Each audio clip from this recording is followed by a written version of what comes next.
नमस्कार है मित्राणी। आप सबका एक बार फिर से हार्दिक स्वागत है हमारे YouTube चैनल संस्कृत स्पर्श में। आई होप आप सब स्वस्थ होंगे और मस्त होंगे।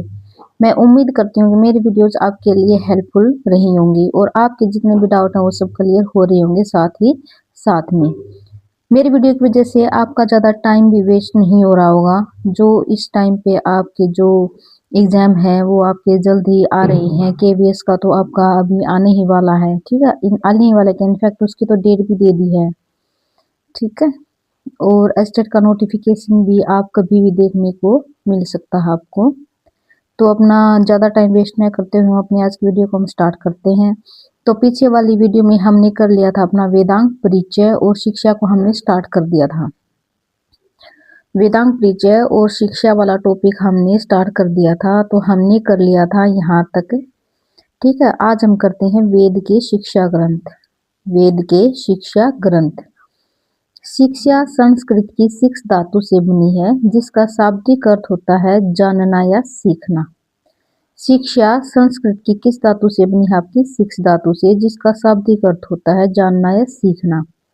यहाँ शिक्षा ग्रंथों से तात्पर्य अर्थ यह है कि ये ग्रंथ जिनमें वेद के मंत्रों का यति यानी कि रुकना, इसकी रुकना कहाँ पे, हमें गति, लय, छंदोबद्ध तरीके से उच्चारण का सस्वर नियम विद्यमान है, ठीक है। शिक्षा ग्रंथ में हमारा जो वेद के मंत्र हैं उनका यति, गति, लय, छंदोबद्ध तरीके से उच्चारण का सस्वर नियम विद्यमान है इनमें, ठीक है। ऐसे ग्रंथों को शिक्षा ग्रंथ नाम से भी जाना जाता है। अलग अलग वेदों के अलग अलग शिक्षा ग्रंथ होते हैं, जिनको हम आगे पढ़ेंगे। पहली है आपकी पाणिनीय शिक्षा। कौन सी? पाणिनीय शिक्षा। यह शिक्षा अत्यधिक प्रसिद्ध है। कौन सी शिक्षा अत्यधिक प्रसिद्ध? आपकी पाणिनीय शिक्षा। इसका कारण यह है कि ये शिक्षा लोक और वेद दोनों में प्रचलित है। कौन सी शिक्षा लौकिक और वेदों में प्रसिद्ध है? आपकी प्रचलित है आपकी पाणिनीय शिक्षा। इसमें उच्चारण के विधि से संबंधित रखने वाले विषयों का 60 श्लोकों में बड़ी ही तर्क संगत तरीके से इसका क्या किया गया है? वर्णन किया गया है। कितने श्लोकों का? 60। कितने श्लोकों का वर्णन किया गया है इसके अंदर? 60 श्लोकों का। पाणिनीय शिक्षा नाम होने के कारण विद्वानों का मानना है कि इस शिक्षा के रचयिता कौन है? पाणिनि नामक ऋषि, ठीक है। पाणिनीय शिक्षा के रचयिता कौन है? पाणिनि नामक ऋषि। इस शिक्षा का संबंध ऋग्वेद से माना जाता है। पाणिनीय शिक्षा का संबंध किस वेद से माना जाता है? ऋग्वेद से। किस वेद से माना जाता है? आपका ऋग्वेद से। इस शिक्षा के अध्ययन के उपरांत ही छात्र ऋग्वेद का पाठ करने का अधिकारी होता है। यह केवल एकमात्र ऋग्वेद का शिक्षा ग्रंथ है। ऋग्वेद का एकमात्र शिक्षा ग्रंथ कौन सा? आपका पाणिनीय शिक्षा। कौन सा? पाणिनीय शिक्षा। नेक्स्ट है आपकी याज्ञवल्क्य शिक्षा। याज्ञवल्क्य शिक्षा। इस शिक्षा ग्रंथ का संबंध शुक्ल यजुर्वेद वाजस्नेय संहिता से है। शुक्ल यजुर्वेद वाजस्नेय संहिता से किस शिक्षा का संबंध? आपकी याज्ञवल्क्य शिक्षा का। इसमें श्लोकों की संख्या कितनी है? 232। इस शिक्षा में वैदिक स्वरों का उदाहरण के साथ विशिष्ट तथा विस्तृत वर्णन प्रस्तुत किया गया है। कौन सी शिक्षा में वैदिक स्वरों का उदाहरण के साथ विशिष्ट और विस्तृत वर्णन किया गया है? याज्ञवल्क्य शिक्षा में। इस शिक्षा ग्रंथ में वर्णों के भेद, स्वरूप, साम्यता, वैषम्यता, लोप, आगम, विकार, प्रकृति भाव आदि विषयों का मधुर श्लोकों के माध्यम से उच्चारण विधि का ज्ञान करवाया गया है। मधुर श्लोकों के माध्यम से उच्चारण विधि का ज्ञान किस शिक्षा में करवाया गया है? आपकी याज्ञवल्क्य शिक्षा में, ठीक है। आपकी पाणिनीय शिक्षा में कितने श्लोक थे? आपके 60 और आपकी याज्ञवल्क्य शिक्षा में आपके 232। क्लियर। नेक्स्ट आपकी वासिष्ठी शिक्षा। इसका भी संबंध वाजस्नेय संहिता से है। वाजस्नेय संहिता से और कौन सी शिक्षा का संबंध है? आपका याज्ञवल्क्य शिक्षा का। और वासिष्ठी शिक्षा का भी संबंध आपका किससे है? आपका वाजस्नेय संहिता से। इस संहिता में आने वाले ऋक मंत्र और यजुर मंत्रों का पार्थक्य यानी कि इनका अलगाव इस ग्रंथ में बड़े विस्तार से किया गया है कि ऋक मंत्र कौन से हैं और यजुर मंत्र कौन से हैं, ठीक है। इस शिक्षा के अनुसार शुक्ल यजुर्वेद की समग्र संहिता में ऋग्वेदीय मंत्र तो कितने हैं इसके अंदर 1467 और यजुष मंत्रों की संख्या कितनी है आपकी 2823। ठीक है, शुक्ल यजुर्वेद की समग्र संहिता में जो आपके ऋग्वेदीय मंत्र हैं वो टोटल कितने हैं आपके 1467 और यजुष मंत्रों की संख्या कितनी है आपकी 2823। ठीक है, यह शिक्षा विभाग में इस वेद के अध्ययन करने वाले के लिए बड़ा उपादेय है, उपादेय है। ठीक है, इस वेद के अध्ययन करने वाले के लिए बड़ा उपादेय क्या है आपकी वासिष्ठी शिक्षा। क्या है आपकी वासिष्ठी शिक्षा। तीनों आ गई अलग अलग समझ में। जो आपकी पाणिनीय शिक्षा है इसके रचयिता कौन माने जाते हैं आपके पाणिनि माने जाते हैं। और ऋग्वेद की एकमात्र शिक्षा कौन सी आपकी पाणिनीय शिक्षा। इसके अंदर आपके श्लोकों की संख्या कितनी है आपकी 60। क्लियर यहाँ तक। ठीक है, नेक्स्ट आपकी याज्ञवल्क्य शिक्षा शुक्ल यजुर्वेद वाजस्नेय संहिता से संबंधित है। इसमें श्लोकों की संख्या कितनी है आपकी 232 है। इसके अंदर आपके जो वैदिक स्वर हैं उनका उदाहरण सहित वर्णन किया गया है। और जो शिक्षा ग्रंथ में जो वर्ण के भेद हैं, स्वरूप है, साम्यता है, वैषम्यता, लोप, आगम, इन सब का श्लोक के माध्यम से उच्चारण विधि से क्या करवाया गया है ज्ञान करवाया गया है याज्ञवल्क्य शिक्षा में आपका। ठीक है, वशिष्ठी शिक्षा में जो आपके शुक्ल यजुर्वेद के समग्र संहिता में जो ऋग्वेदीय मंत्र है और यजुर्वेदीय मंत्र है उनका पार्थक्यकरण किया गया है इसके अंदर। ठीक है, नेक्स्ट है आपकी कात्यायनी शिक्षा। कात्यायनी शिक्षा में कुल कितने श्लोक हैं आपके 23, जिसके ऊपर जयंत स्वामी नामक विद्वान ने संक्षिप्त टीका लिखी है। जयंत स्वामी नामक विद्वान ने किस शिक्षा के ऊपर टीका लिखी है आपकी कात्यायनी शिक्षा के ऊपर। और जो कात्यायनी शिक्षा है इसमें कुल कितने श्लोक हैं आपके 23। ठीक है, नेक्स्ट है आपकी पाराशरी शिक्षा। इस शिक्षा में 104 श्लोक हैं। इसमें भी स्वर, वर्ण, संधि आदि विषयों का विवेचन है। पाराशरी शिक्षा में कितने श्लोक हैं आपके 160। कात्यायनी शिक्षा में कितने हैं आपके श्लोक 23। और कात्यायनी शिक्षा के ऊपर किस विद्वान ने संक्षिप्त टीका लिखी है आपकी जयंत स्वामी ने। ठीक है, नेक्स्ट है आपकी मांडव्य शिक्षा। इस शिक्षा का संबंध भी शुक्ल यजुर्वेद से है। इस शिक्षा का संबंध भी आपका शुक्ल यजुर्वेद से है। इस शिक्षा में वाजस्नेय संहिता में आने वाले ओष्ठ्य वर्णों का संग्रह किया गया है। किस शिक्षा में वाजस्नेय संहिता में आने वाले ओष्ठ्य वर्णों का संग्रह किया गया है आपकी मांडव्य शिक्षा में। मांडव्य शिक्षा में आपका वाजस्नेय संहिता में आने वाले ओष्ठ्य वर्णों का संग्रह किया गया है। नेक्स्ट आपकी माध्यन्दिनी शिक्षा। इसमें केवल द्वित्व नियमों का विचार है। किस शिक्षा में केवल द्वित्व नियमों का विचार है आपका माध्यन्दिनी शिक्षा में। यह दो प्रकार की है, एक बड़ी और दूसरी छोटी। पहली आपकी गद्यात्मक और दूसरी आपकी पद्यात्मक। पहली है गद्यात्मक और दूसरी है पद्यात्मक। क्लियर। नेक्स्ट आपकी केसवी शिक्षा। कौन सी केसवी शिक्षा। इसके रचयिता आस्तिक मुनि के वंशज गोकुल देवकी के पुत्र केशव दैवज्ञ हैं। ठीक है, नेक्स्ट आपकी प्रातिशाख्य या प्रदीप शिक्षा। प्रातिशाख्य प्रदीप शिक्षा, इसके लेखक सदाशिव के पुत्र बाल कृष्ण नामक विद्वान हैं। यह शिक्षा परिणाम में बहुत बड़ी है। देखिए ये छोटी छोटी है, ये एक एक दो दो लाइन, ये आपके लिए बहुत इंपॉर्टेंट है। ठीक है, इनको आप ध्यान जरूर कर लेना। नेक्स्ट आपकी नारदीय शिक्षा। इसका संबंध सामवेद से है। किस शिक्षा का संबंध सामवेद से है आपका नारदीय शिक्षा का। ठीक है, नेक्स्ट है आपकी मांडू की शिक्षा। इसका संबंध अथर्ववेद से है। यह श्लोकात्मक है। इसमें कुल 179 श्लोक हैं। ठीक है, इसका संबंध अथर्ववेद से। मांडू की शिक्षा का संबंध किससे है अथर्ववेद से। यह श्लोकात्मक है। इसमें कुल 179 श्लोक हैं। अथर्ववेद के स्वरों तथा वर्णों का भली भांति जानने के लिए यह शिक्षा उपयोगी है। ठीक है, यहाँ पर अपनी जो शिक्षा वाला टॉपिक है वो अपना क्लियर हो जाता है। नेक्स्ट है आपका प्रातिशाख्य ग्रंथ। प्रतिशाख्य ग्रंथ, रक्षा के लिए प्रतिशाख्य ग्रंथों का उद्भव हुआ। ठीक है, किसके लिए प्रतिशाख्य ग्रंथों का उद्भव हुआ आपका रक्षा के लिए। प्रतिशाख्य वेद का लक्षण का ग्रंथ है। प्रतिशाख्य वेद का लक्षण ग्रंथ है। ऐसा ग्रंथ है जिसके द्वारा वेद के बाह्य स्वरूप निर्दिष्ट किया जा सकता है। प्रतिशाख्य एक ऐसा ग्रंथ है जिसके द्वारा जो वेद का आपका बाह्य स्वरूप है उसको निर्दिष्ट किया जा सकता है। वेद पाठ का 5 प्रकार का माना गया है। जो वेद पाठ का अभ्यास है वो आपका 5 प्रकार का माना गया है। कौन सा? अध्ययन, विचार, अभ्यास, जप, अध्यापन। वेद पाठ का अभ्यास 5 प्रकार का कौन सा है आपका? पहला है अध्ययन, दूसरा विचार, तीसरा अभ्यास, चौथा जप और पांचवा अध्यापन। ठीक है। ऋक् प्रतिशाख्य के सूत्रों में इन पांचों का विधिवत वर्णन किया गया है। इनमें अध्ययन तो वेद के श्रवण का द्योतक है, विचार आदि उसके मनन पक्ष का प्रतीक है। ठीक है। जो आपका अध्ययन है जो वो वेद का श्रवण का द्योतक है और जो उसके विचार है उसका मनन पक्ष का प्रतीक है। अर्थतः अर्थ के द्वारा और लक्षणतः लक्षण के द्वारा। ठीक है। इनको हम 2 प्रकार से वो ग्रहण कर सकते हैं, अर्थतः अर्थ के द्वारा और लक्षणतः लक्षण के द्वारा। प्रातिशाख्य ग्रंथों का काल। इस विषय में विद्वानों के कई मतभेद हैं। कुछ विद्वानों का मानना है कि जो प्रातिशाख्य का समय है यास के बाद और पाणिनि के पूर्व है।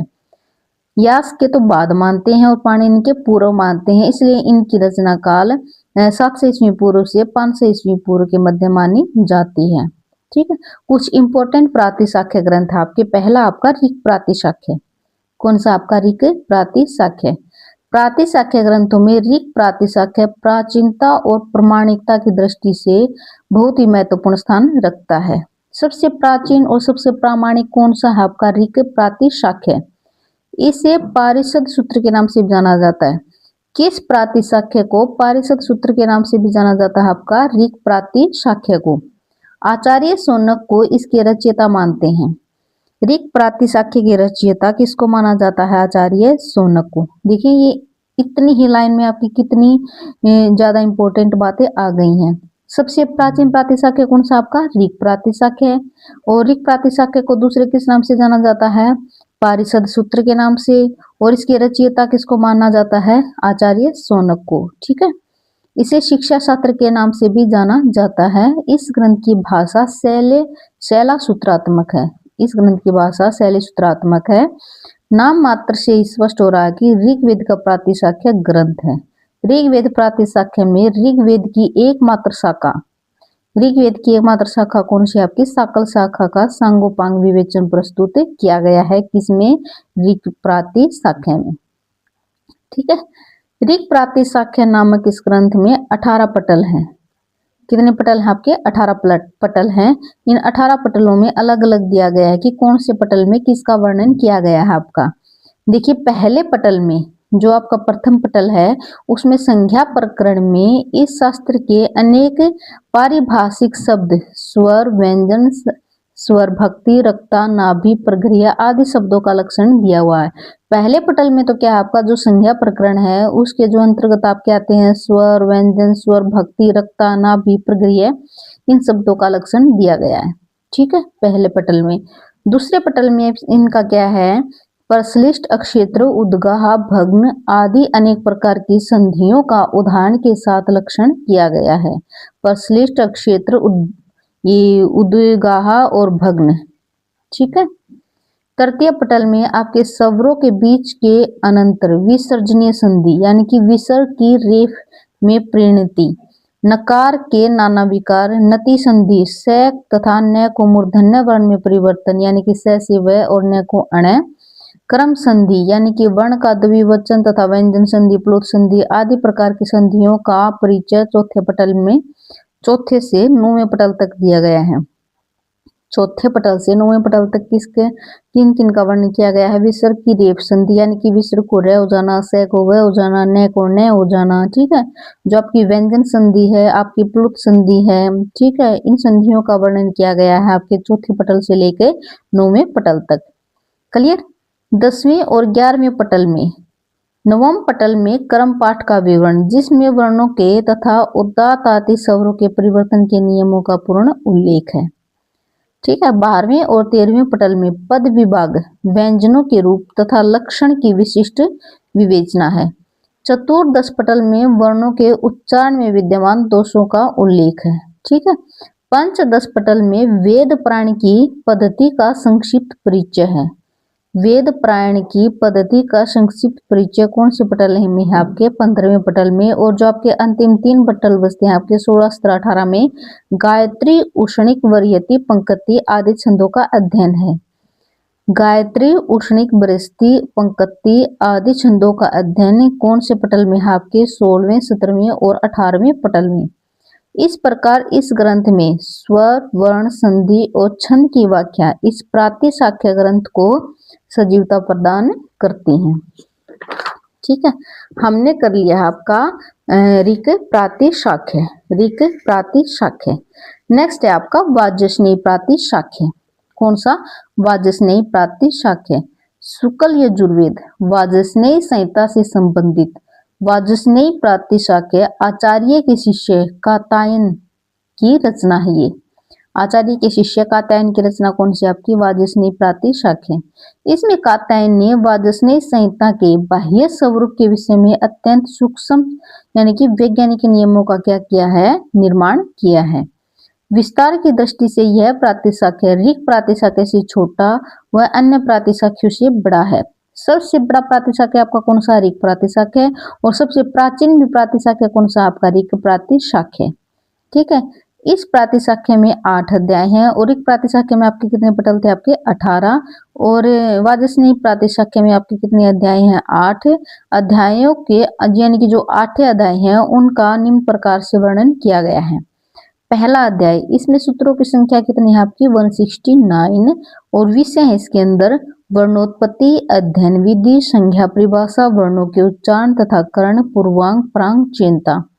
प्रथम अध्याय में सूत्रों की संख्या कितनी है आपकी? 169। वर्णोत्पत्ति, अध्ययन विधि, संज्ञा परिभाषा, वर्णों के उच्चारण तथा कर्ण, पूर्वांग, प्रांग, चिंता। द्वितीय अध्याय में आपकी सूत्र संख्या कितनी है? आपकी 65। और इसके अंदर है स्वर के नियम। स्वर के नियम कौन से अध्याय में दिए गए हैं? आपके दूसरे अध्याय में। और सूत्र संख्या कितनी है आपकी? 65।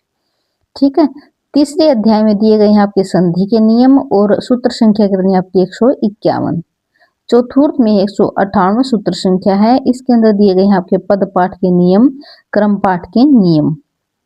चौथे में, पांचवें में दिए गए हैं आपके सूत्र संख्या आपकी 46 और अवग्रह के नियम। छठे में सूत्र संख्या आपकी 31, आख्यात और उपसर्ग के स्वर नियम तथा कतिपय पदों का स्वरूप। सातवें में है 12 और परिग्रह के नियम। आठवें में है 62 वर्ण समाम्नाय, अध्ययन विधि, वर्णों के देवता, पद चतुष्टय, पदों एवं गोत्र एवं देवता। ठीक है, आप वीडियो को भी पॉज करके आप देख सकते हो। ठीक है, पहले अध्याय का विषय है वर्णोत्पत्ति, अध्ययन विधि, संज्ञा परिभाषा, वर्णों के उच्चारण तथा कर्ण, पूर्वांग, प्रांग, चिंता। द्वितीय अध्याय का विषय आपका स्वर के नियम। तृतीय का आपका संधि के नियम। चतुर्थ का आपका पद पाठ के नियम, क्रम पाठ के नियम। पांचवा आपका अवग्रह के नियम। छठा है आपका आख्यात और उपसर्ग के स्वर नियम तथा कतिपय पदों का स्वरूप। सप्तम है आपका परिग्रह के नियम। और आठवां आपका वर्ण समाम्नाय, अध्ययन विधि। ठीक है, वर्णों के देवता, पद चतुष्टय, पदों एवं गोत्र एवं देवता। वाजस्नेयी प्रातिशाख्य का प्रतिपाद्य विषय। वाजस्नेयी प्रातिशाख्य का प्रतिपाद्य विषय क्या है आपका? वर्ण विचार है, स्वर है, संधि विचार है, पद पाठ विचार है, क्रम विचार है और वेदाध्ययन विचार है। ये तो हमने अध्ययन में किया है ना। ठीक है, जो आपके अध्ययन की विषय वस्तु है ये तो आपकी मेन वर्ण विचार, स्वर विचार, संधि विचार, पद पाठ विचार, क्रम पाठ विचार, वेदाध्ययन विचार। ठीक है, इसके अंदर नोट को आपको क्या ध्यान रखना है? जो वाजस्नेयी प्रातिशाख्य के प्रत्येक अध्याय की समाप्ति सूत्रकार के द्वारा वृद्धम वर्धी सूत्र के द्वारा की गई है। जो आपके प्रत्येक अध्याय की समाप्ति, इसके अंदर कितने अध्याय हैं? कुल आपके 8। और प्रत्येक अध्याय की समाप्ति किसके द्वारा की गई है? आपकी वृद्धम वृद्धि सूत्र के द्वारा की गई है, जिसका अर्थ है यह शास्त्र अन्य शास्त्रों की अपेक्षा अधिक महत्वपूर्ण है। वाजस्नेयी प्रातिशाख्य के निर्माण में अपनाई गई पद्धति सूक्ष्म निरीक्षण के आधार पर 3 प्रकार के सूत्रों का निर्माण किया गया है। पहला है आपका सामान्य सूत्र, दूसरा है अपवाद सूत्र और तीसरा आपका निपातन सूत्र। ठीक है, तो अपनी वीडियो को आज हम यहीं पे कंप्लीट करते हैं। कल हम करते हैं अपना तैत्तिरीय प्रातिशाख्य, सामवेदीय प्रातिशाख्य, ठीक है। कल हमारा जो वैदिक सहायता वाला ये टॉपिक है ये आपका कंप्लीट हो जाएगा। इसके बाद हम नेक्स्ट कुछ अलग टॉपिक करेंगे। ठीक है, उम्मीद करती हूँ कि आपको मेरी वीडियोस पसंद आ रही हैं। अगर आपको लगता है कि मेरी वीडियोस आपके लिए हेल्पफुल हैं तो प्लीज मेरे चैनल को लाइक शेयर और सब्सक्राइब जरूर कर देना।